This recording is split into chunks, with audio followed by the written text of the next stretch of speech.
Okay, thanks to the photographers. Would you please sit down? No flashes. Would you please sit down?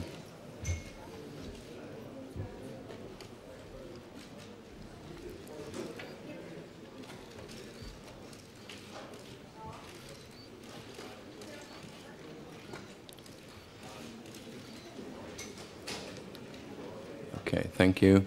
Please.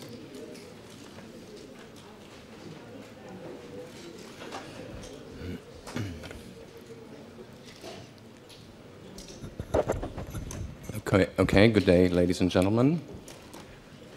It's my great pleasure to welcome to Berlin two of the makers of Monsters Ball.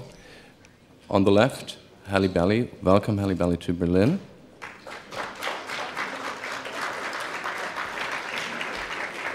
Next to me, Marc Forster, the director. Welcome to Berlin as well.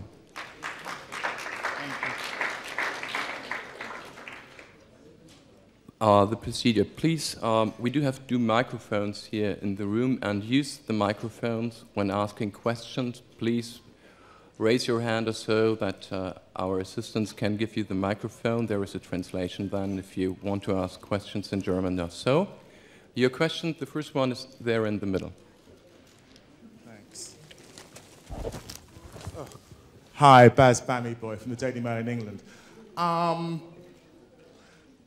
Halle Berry, you know, the danger of this movie was that it could have turned out one-dimensional, it could have been sentimental, it could have been claptrap, but it's not. You know, it has a great performance from you and from Billy Bob and from other members of the cast, it has a great script. How did you work on it? How did you kind of get that raw energy and prevent it from being, you know, one-dimensional and glup? How did you do that? And how did the director find you and get you to give that riveting performance? Well, I'm so happy you mentioned Marc before I did, because anytime you see characters come to life that could be melodramatic or one-dimensional, usually that's a tribute to the filmmaker, and in our case, Marc Forster. It was never his vision that the movie be that way, and he was has a very keen eye and a very keen sense of the story that he wanted to tell, and he made sure that the movie stayed real and stayed gritty, that it didn't become melodramatic, and that we stayed true to the characters. It was very uncompromising, you know, and he stayed true to the script that was so beautifully written. So I would have to say it's a credit to Marc Forster. Please use the mic. You seem not to be afraid to kind of just let everything go, just do it. Yeah. Well, you know what? It was that kind of movie. When I read the screenplay, that's what the movie was really all about. And when we all said yes, and Marc finally said yes to me, it was about really servicing these characters and making them as human and as flawed and as complicated as every human being is. And so scene after scene, that was always our goal, and I know that was always Marc's request of us as actors, is to be as real in the moments and not be afraid of the material and not worry about doing the right thing, the politically correct thing, but doing what was right for the characters. Okay, over there.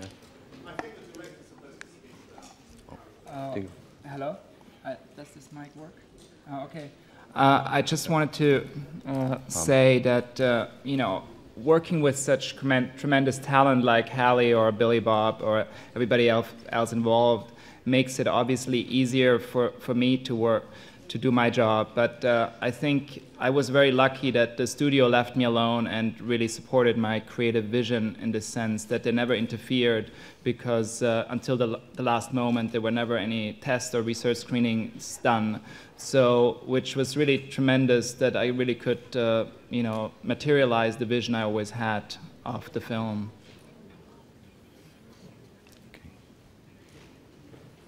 Just to follow up on what you just said before, you said at the screening last night after the film was shown how difficult it is to find parts like this in Hollywood with the film industry as such. Can you elaborate on that?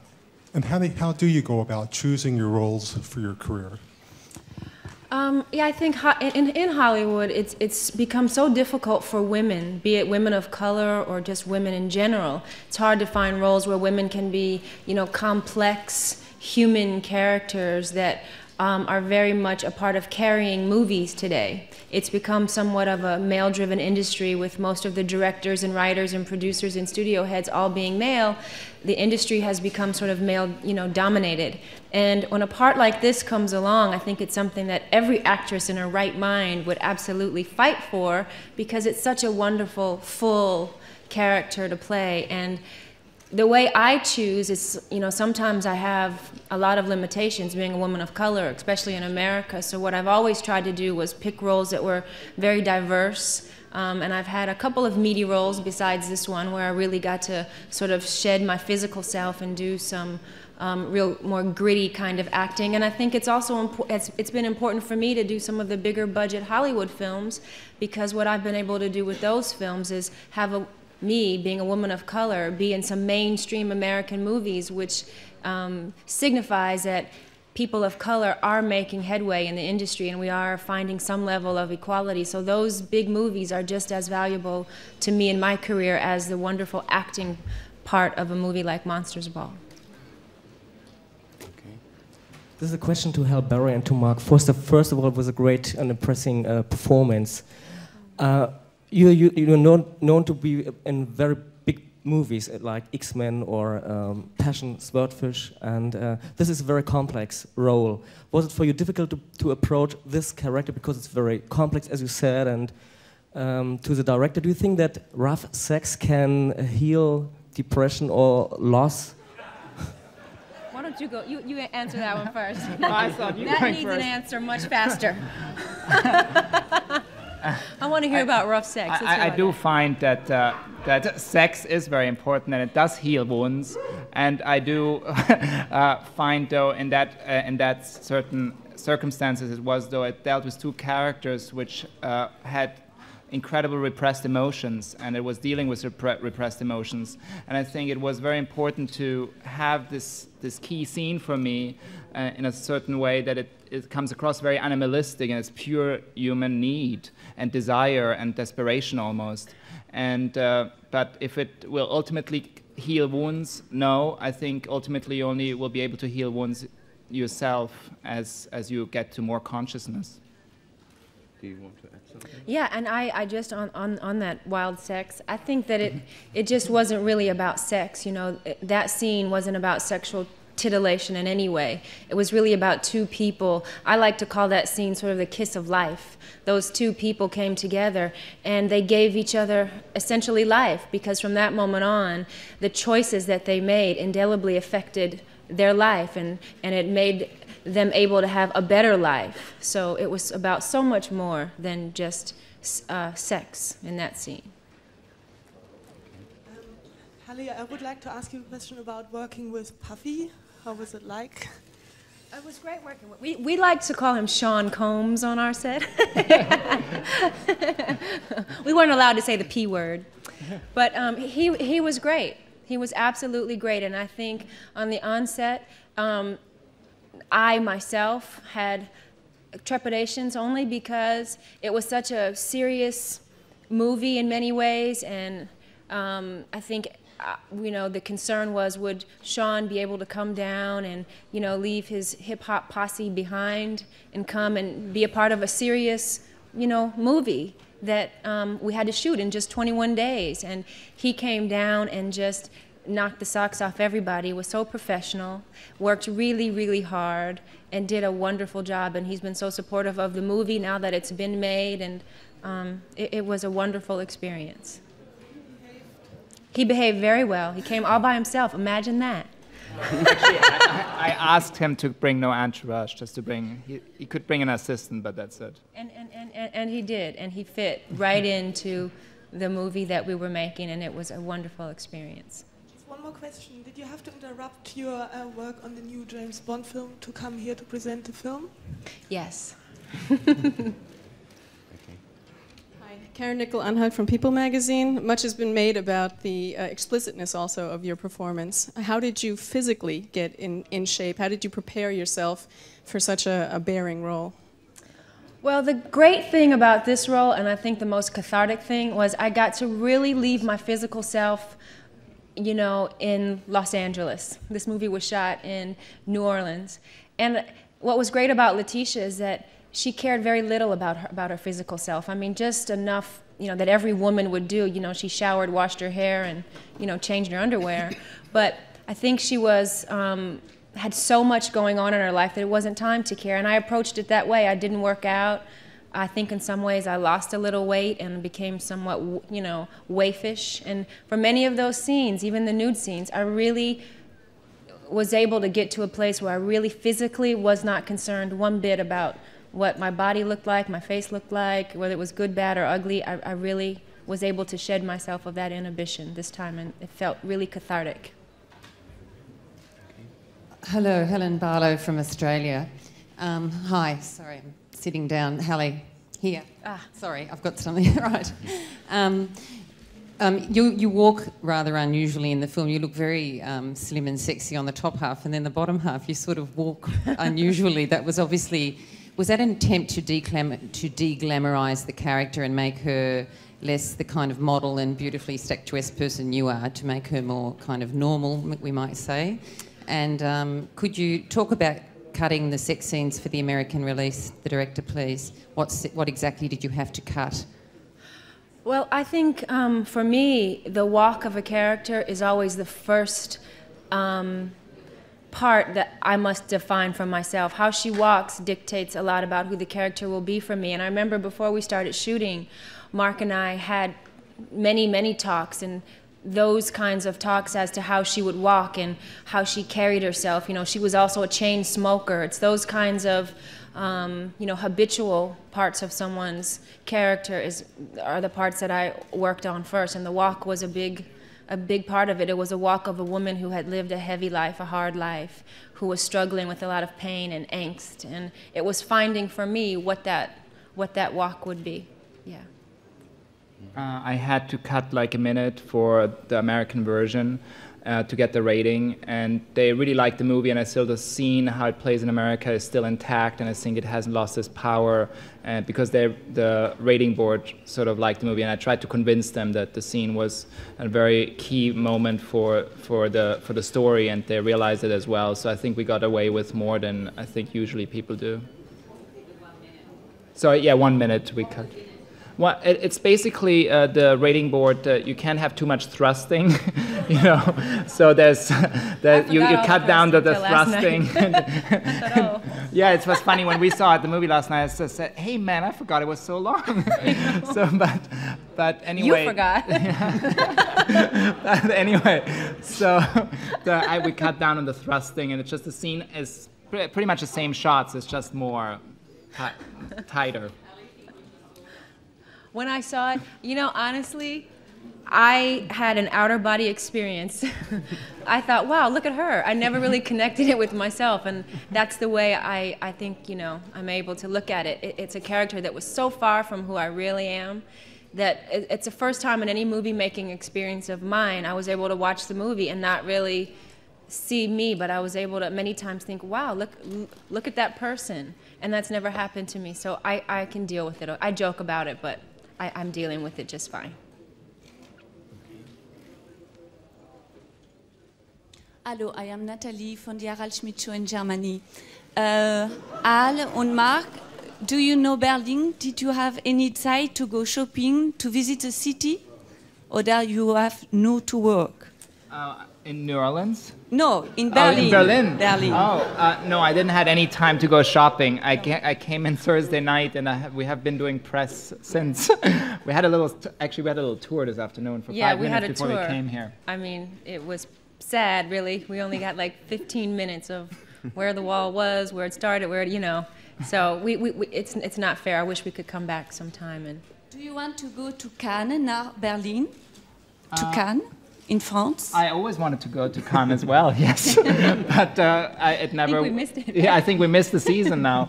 So I guess maybe if with another movie, who knows? I don't know, maybe in the future. Thank you. Okay, thank you. I'd like to ask a question. How did you cast Letitia's son for the film? And then, Halle, how did you approach this relationship? And how did you prepare for that, mother and son? I was auditioning a lot of kids in Los Angeles and New York, but all those kids didn't feel right, and they were sort of a lot of the parents were sort of stage parents. And I came down to New Orleans and said to the casting director, let's just have an open call on a radio and see who we can find off the street. And this kid, they like taped a lot of kids, and this kid came basically off the street, and we just found him down there, and he was just wonderful. What a very gifted, talented person. And I don't know, you want to talk a little bit about how we communicated with him? My preparation was, just so happened that right before we started to make this movie, I got married, and my husband has a daughter who's 10, the exact age of the little boy. So without even knowing it, I was sort of in, prep mode to play a mom for a movie. So being a mother was becoming a reality of my very own in life. But to work with the child, his name was Karanji, Mark and I both were really worried, because he wasn't an actor. It was great that he wasn't an actor because he was so real and so organic, but at the same time, not knowing the craft or being an actor, we didn't know how he would react to the things that I had to do and I had to say to him, and we worried about his emotional well-being, that if I, God forbid, I would do something that would affect him down the road, because he really was a 10-year-old boy struggling with issues of obesity. So we were always very careful and gentle with him. We talked to him a lot. I hugged him and kissed him a lot. And there was something really telling in our very first meeting with Karanji. Mark was, giving him the drill, and he's very funny and very animated, and it's often hard to keep his attention because he's just all over the place. And so Mark was telling him, how this is going to go, and what I would have to do, and that it wasn't real, and that I was a nice person. And then he always called me Halle Berry from the beginning to the end. He always called me Halle Berry. He said, you know what, Halle Berry? It doesn't matter what you do to me. It won't be worse than what the kids at school do to me. And it sort of broke our hearts. And but now I hear that he is the most popular kid in the school, so we hope that somehow the movie was some way cathartic for him as well. Halle, was it the first time for you working with an European director, and is there a difference from working with American ones? Yes, it was the first time. And yes, it's very different. What's the difference? I don't want to be a traitor in this moment, but it is a very different movie-making experience. I think the beauty of Mark and why he was so perfect for such an American story is that he was able to approach the material as just a human being, and he wanted to tell a story, which ultimately turned out to be a love story. And because he's not American, and because politically he has no opinion one way or another about at least the racial context of the movie, that part of it wasn't dealt with a heavy hand. It became the undertone of the movie, but it didn't become what the movie was all about.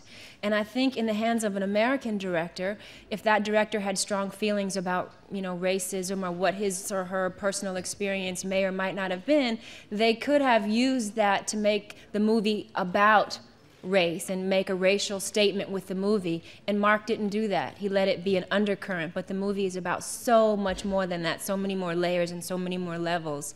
And Mark, and only Mark, could have brought that to it. She's always so nice.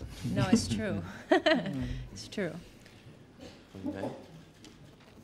Yes, Kasper Larsen from Denmark. Thank you to both of you, first of all, for a very beautiful movie. And excuse me my selfish question, but as I'm being from Denmark, I would like to hear if you have any inspiration from the Danish dogma directors, especially Lars von Trier and Dance in the Dark. And if not, if you can comment on your inspiration a bit. Thank you. I think Lars von Trier is one of the greatest directors living today, and I think Breaking the Waves for me is still one of the masterpieces of cinema today, especially for the 90s. And I think also Thomas Vinterberg's film Celebration was a big influence on my last film I shot on DV. But I think the entire Danish film culture is definitely on the forefront of European filmmaking and world filmmaking today.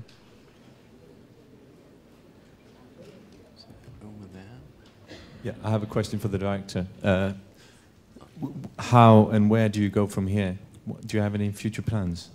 Yes, I'm working on 2 projects, and I'm planning to shoot them back to back. And I hope they will happen. One project is called Neverland, and it's with Miramax, and another project is called the Dallas Buyers Club, and it's with Universal.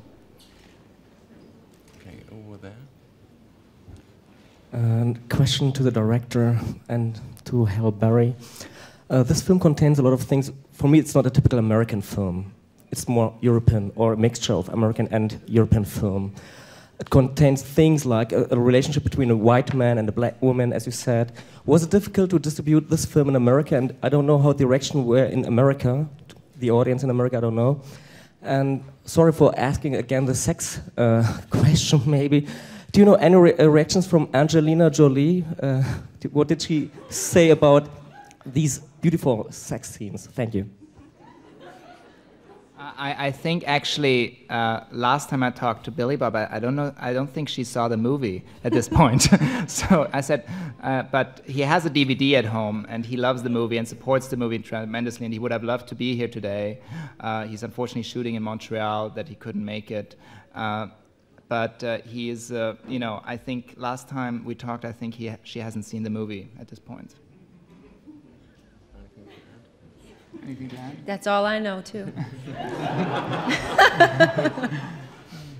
Okay. Hello, I had more questions. Heath Ledger's not playing a teen idol for once in this movie. I understand he wanted to work with Billy Bob Thornton, but why did you cast him?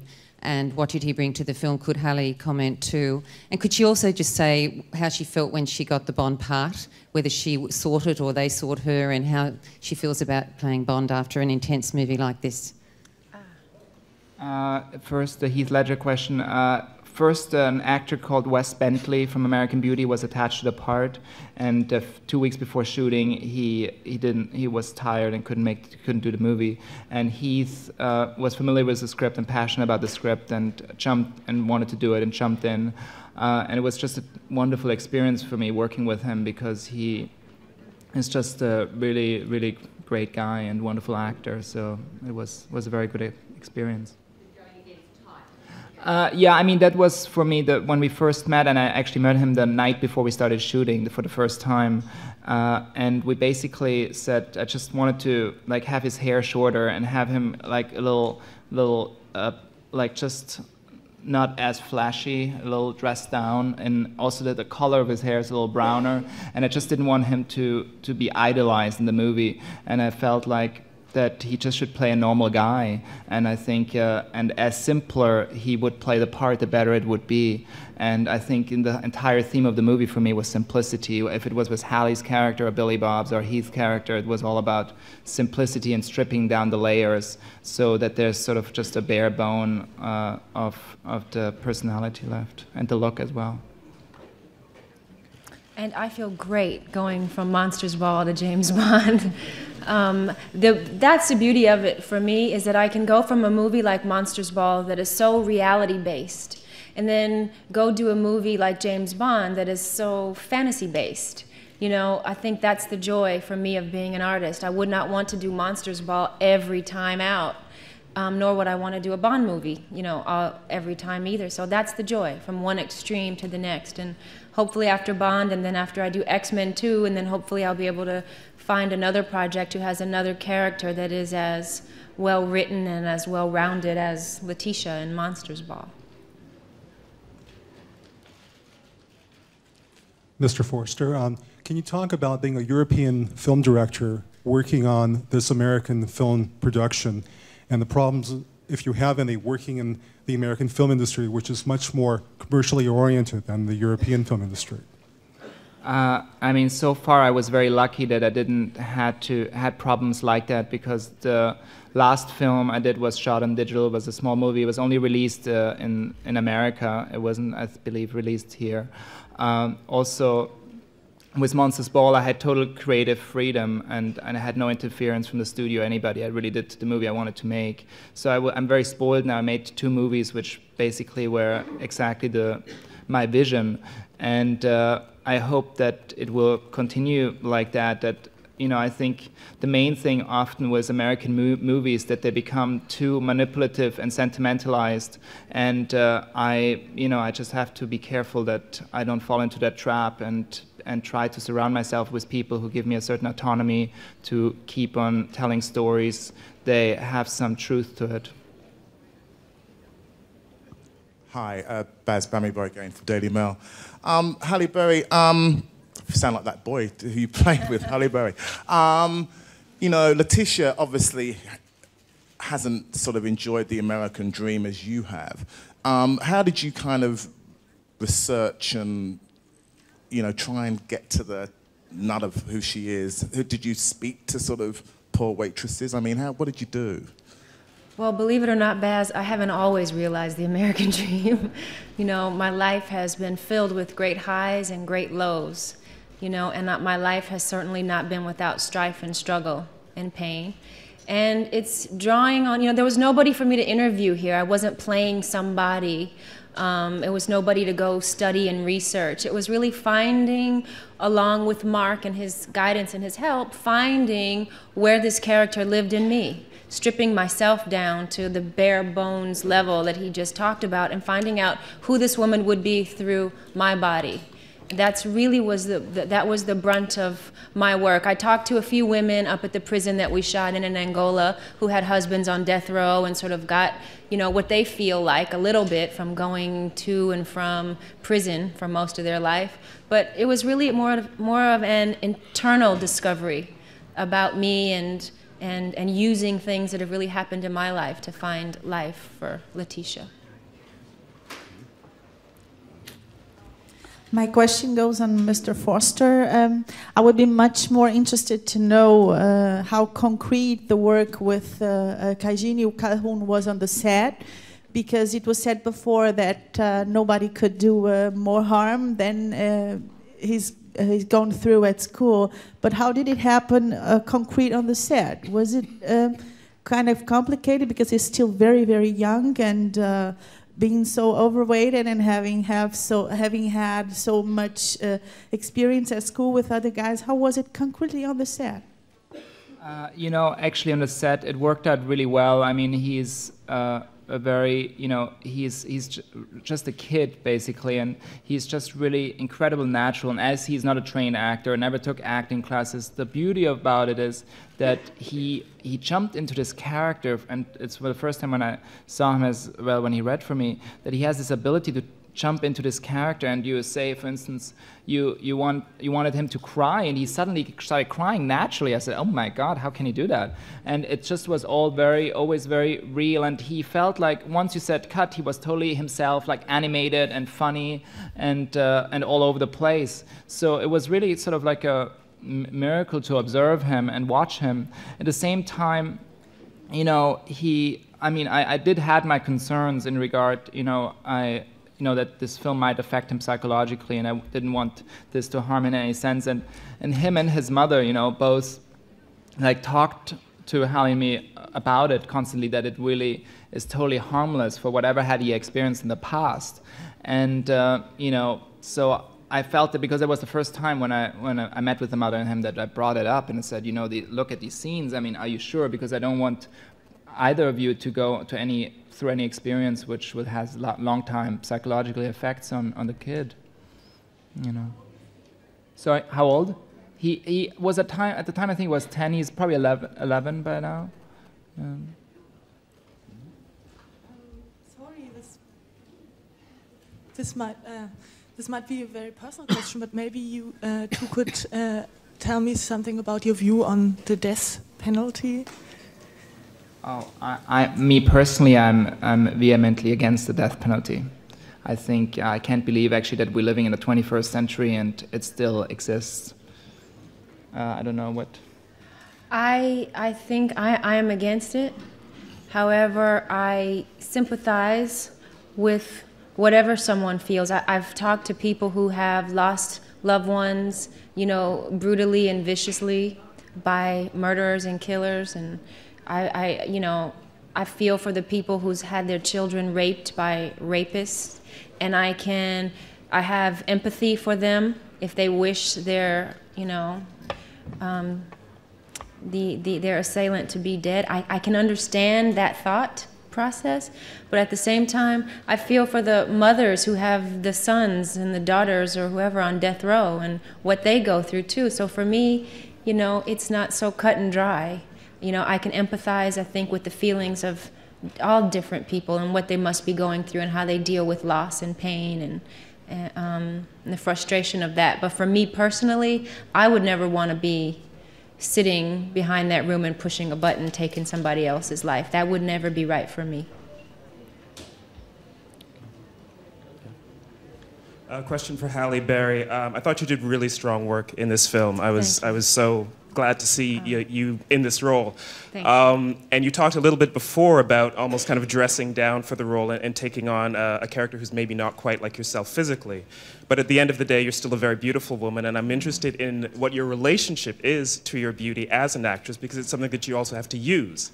And so I want to, I mean, even just going back to Baps and, you know, Jungle Fever and All the Way, you have kind of gone back and forth between films that have used your looks and films where you've kind of played it down. I wonder if you could talk a little bit about how you approach that. Well, thank you for all those compliments. You know, people ask me that quite often, you know, how does it hurt me? And I don't think whatever anybody thinks about my particular looks have hurt me in any way. It's caused, you know, an obstacle for me to work around, you know, in the cases of, you know, begging Marc Forster for this job. But anytime I really, really, truly wanted to overcome that stereotype, thank God, luckily, I've been able to. So it hasn't, I think, hindered me in any way, and I think it has been a help because I do get to, you know, sort of play both sides of the fence. And as an actress, especially a woman of color, it's been sort of like my secret weapon, that I can sort of do both. So the question was, what's my relationship with it? I think it's good. Question to the director. I was wondering, the movie has a very sinister, dark tone, and it's set in the south of America, where there's a lot of racism going on, and this movie is depicting racism as a secondary subject, in my opinion.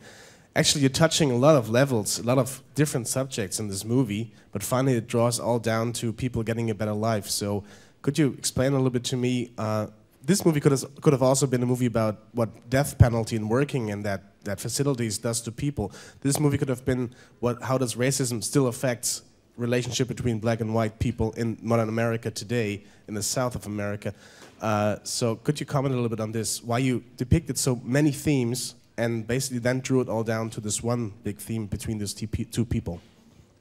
I was fascinated first when I read the script that it had so many themes, and the script that wasn't at all preachy or sentimental, and it touched upon the themes of racism, the death penalty, breaking the circle of violence. But ultimately the film for me is about forgiveness, about love and redemption. And you know, I think ultimately to break it down, I think in life everything is, if we want to become a more conscious world, is about, we only can transform and move on if we forgive. And forgive ourselves and forgive others, for that matter, because we're all not perfect. And in that sense, ultimately, that was, for me, the inspiring root of the storytelling. Mr. Forster, you already talked about your admiration for some Danish dogma directors. Could you tell us a bit about your personal approach to your story in visual terms? You seem to rely a bit on distance of the camera to your actors, shooting many scenes through windows and doors, or shooting some reflection of your actors.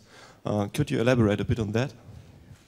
Yeah, sure. I wanted to shoot the film in Super 35, and because of the landscape and the look of it, and I thought it would be because my film before was shot on DV and much more in your face and personally, and I wanted to have, in this sense, a more stylized film and a more sort of reflective film, and the windows and sort of shooting through objects and so on gives me a certain, I think gives the viewer a certain feel of objectivity, and I think also moving the camera further back, and in a sense for me, the film is about interrupted silences. You know, silence is one of the roots, and the silence also transfers into the camera for me. That to move the camera without making you conscious of the actual image, but still support the emotional storyline of each character and which lens to put on and which emotions you create with what sort of lens you're going to shoot a certain scene. And I felt to take it sort of more distant to it would be the right approach for it. I felt like a lot of films from the 70s, and especially American films like Badlands by Terrence Malick or Five Easy Pieces or Trend the Mercies, often use this visual language, which I greatly admire and thought was very useful. I just felt like lately in cinema, often that sort of style hasn't been used too much anymore, and I think there's a certain beauty and understatement to it, which still I thought was necessary for this story. I mean, I wouldn't necessarily, you know, I think it's always a story which dictates what style you want to use. It's not necessarily, I mean, it's me in a sense, but I read the story and then get affected and get ideas and thought that's the interpretation I think this story should be told. Just picking up on that very last line, the story should be told. This film should also be seen in, you know, I saw this movie in New York at the Lincoln Plaza. It was that was the only cinema in New York where it was being shown. I wonder if you have any points about, Mark, the film's distribution in the States. I'm glad that people are pushing the boat out in Europe and people will get to see it, but a film that deals with, as you've said, healing, redemption, and I slightly disagree with the guy over there, it is about race at the end of the day, but then he wouldn't know that necessarily. But I'm just wondering whether you have any comments about how the film was sold in America. Actually, the film just went wide on yesterday. Or it was Friday today? What day is today? It was yesterday, yeah. Okay, yes, yesterday, Friday, the film went wide in the States, and I think it's on 400 to 500 screens, something like that. So I hope before we were like on 8 or 10 screens, and I think the box office was over $1.5 million, which is very strong for a small film like that, and they kept on. From weekend to weekend, the percentage was just constant. So I was very happy about that. I think Lionsgate did a tremendous good job, and I think, but this film ultimately lives off the word of mouth. It's not really a film, I mean, you can market it, but at the end of the day, it's really the word of mouth which has to be spread, and hopefully that the critics embrace a film like this, which helps the film that people go and see it. Sorry? Oh, the race issue. Sorry, I do feel, you know, I personally do feel the race issue is a big issue in the movie as well, absolutely. The thing is, I personally just want to show, you know, wanted to tell the story how it sort of is, and I wanted to leave it up to the audience what sort of topics they want to pick out, if they want to deal with the racism, or if they want to deal with the death penalty, or if they want to ultimately deal with the love story. Whatever it is, I think I just wanted to show a reality which still exists today, and I think it's a universal reality. I don't think it only exists in the South. I think racism is universal. I think a lot of these issues are universal issues, and I hope that like people feel universally touched by it. You know, that was my intent at least. You mentioned at the beginning of the press conference that the film was shot in 21 days. Was it shot entirely on location in New Orleans? And if so, how did, for both director and for the actress, how did the environment there influence you in making this film? New Orleans there's quite a disparity between New Orleans and Los Angeles and New York City, and I'm sure the environment had an influence on you. Oh, we can share this. I mean, the environment, New Orleans, I looked at several locations, but I chose New Orleans because I looked at like Arkansas and Georgia and different places, but I chose New Orleans and Louisiana because of Angola, the prison, which was this maximum security prison 3 hours north of New Orleans, which we stayed up there for a week. And the prison was really, I think, the most emotional experience for all of us, because you literally were surrounded.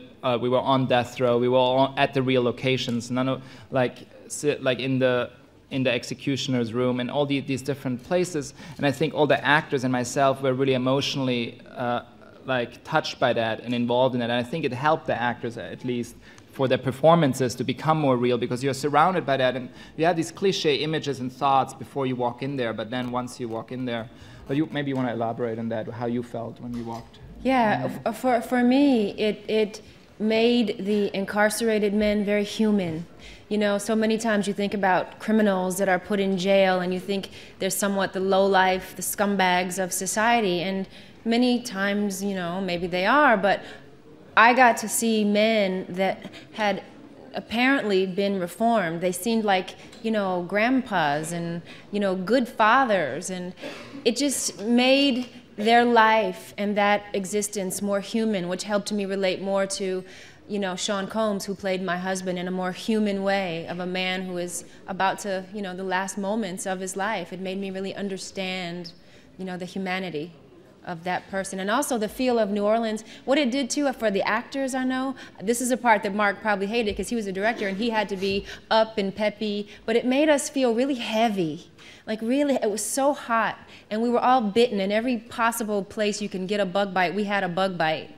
And it was very heavy, and I think that lent itself to the movie too. The heaviness of the story, we carried that with us. And the food was heavy. And the food was heavy. And Marc made sure wherever we shot, we were going to have good food, because he said he's got to have good food in order to shoot. That's really why he picked New Orleans. That's actually true. I went to these other states, Alabama and Arkansas, and you cannot believe how the food there is. I mean, you just can't survive. So I said, you know what, New Orleans is the only place where there was good food. So, and the locations, but the prison was actually the true reason. I thought I would suffer for all the time I was there, even if the location would have been better, but. Sorry?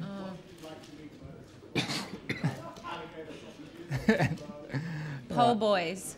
What? Po' boys. Po' boys. You heard of that? Po' boys? Yeah, but I like po' boys too, yeah. Crawfish, jambalaya, gumbo, red beans and rice. Good. We're round your place tonight then for dinner.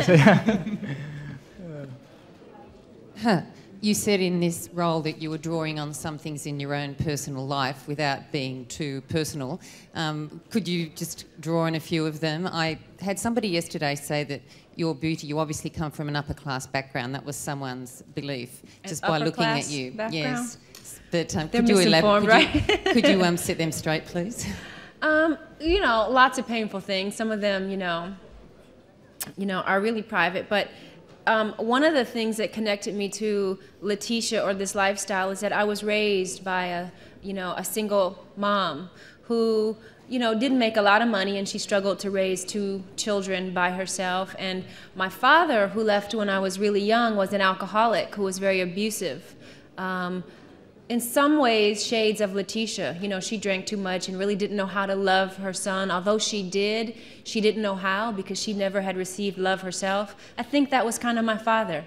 I want to believe that my father was a good guy. My mom wouldn't have married him, and I think she is like the queen of the universe. So she wouldn't have married him if he wasn't a good guy. But he had a drinking problem, and he'd never been loved himself, so he didn't know how to love us.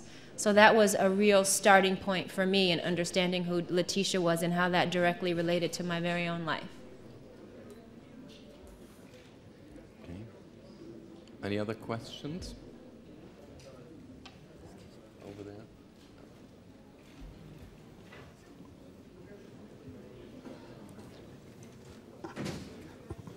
I have a question for the director. Sorry, a bit late.